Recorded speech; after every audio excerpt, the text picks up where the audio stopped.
Hi, boys and girls. This is Grandma Sheilla, and our story today is called Mother's Present.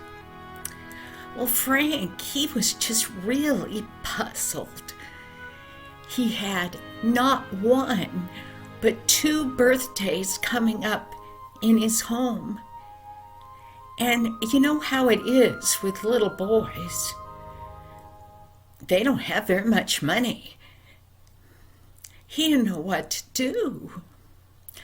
Well, one of the birthdays was his Uncle Herbert, and he did want to please him, but the other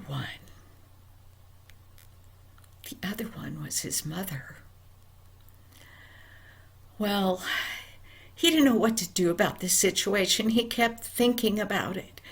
And finally he thought, maybe I should just talk to Mother about it, even though one of the birthdays is hers. She always understands things. Well, he never quite got around to doing that. And so one day, his mother came to him and she said, "Frank, you do remember Uncle Herbert's birthday, don't you?"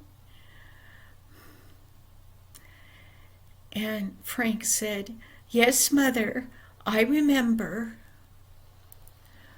Well, then, very low, he said, "But there's somebody else's birthday, and it's much more important to me." Well, Mother knew what he was talking about, and she was so tickled that he remembered her birthday and thought that she was important, that she ran over and she threw her arms around him and she hugged him and she gave him a big kiss on his cheek. Well, Frank, he felt better then, but he was still worried. What should he do? He only had a little bit of money. Well, then, one morning he woke up and he realized it was Mother's birthday today, and he hadn't gotten her anything yet. He had to go to school. So, he went off to school, and it seemed like all day, all he did was think about the fact that he didn't have a present to give his mother that night when he got home. He didn't know what to do. Then he thought, well, maybe he could run get something after he got out of school. But then he realized that by the time he got to the city to buy anything, everything would be closed. Oh, what could he do? What could he do? And then he thought of something. He thought, maybe I should just write Mother a letter. It could kind of be a different kind of present, maybe. So the rest of the day at school, whenever he had a few minutes between classes, he would take his pencil and paper and he'd go into the corner of the library where it was quiet, and he would write. And this is what his letter said. "Dear Mother, I love you so much. I want to grow up to be a really good man for you.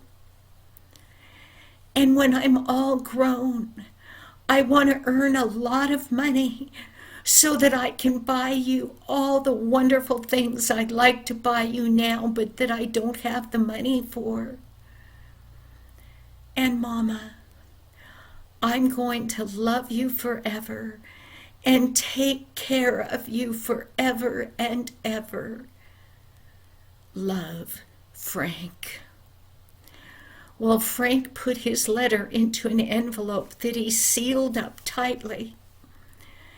And when he got home, he quietly walked up to the porch of the house, and they had a metal mailbox that hung right by the front door, and the mailman would just come up the steps and put the mail in and shut the door.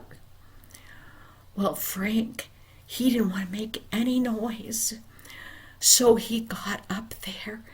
He didn't see Mother anywhere. He carefully opened the lid, and he put that letter that said, "To Mom," in it.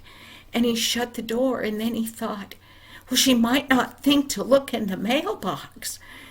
Maybe the mailman's already come. But then he got an idea. He took the lid of the mailbox and he jiggled it up and down, the noise that it always made when the mailman came. And then he ran as fast as he could around the side of the house and waited. Well, sure enough, Mother went out, and she saw that letter in the mailbox, and it said, "To Mom." And she went inside, and she sat down, and she opened it, and she read all those lovely words that Frank had written. Well, Frank waited a little while, but then he pretended to just get home from school, and he whistled and he walked up the stairs making all the usual noise that he did. And he went out inside, and there sat Mother holding his letter. And there were tears running down her face, but the smile on her face told him everything he needed to know. She was so happy. "Oh, Frank, this is the best birthday present I've ever gotten. Thank you so much." And she gave Frank another big hug. Well, several years later, might in fact 4 years later, the story says, that Mother was taking a trip on the train. And she was sitting beside a gentleman, and they were visiting back and forth. And he said, "I write stories for children." And Mother said, "Oh, I have a wonderful story to tell you that other people can tell to their children." And she told the story of Frank and her birthday, and the wonderful sweet letter he had written for her. And she told Uncle Arthur that still to that day, that was the most precious present she had ever gotten, and she would keep it forever. Boys and girls, sometimes our mommies and daddies don't get any thanks for all the wonderful things they do for us. Sometimes they need a note or just a little sit-down visit that tells them that you appreciate them and you love them. Maybe you can do something like Frank did. Write your mother or your father a little letter and leave it for them somewhere to find. Sometimes something from your heart is better than something you can buy in the store. Thank you, boys and girls, and I'll see you next week. Goodbye now.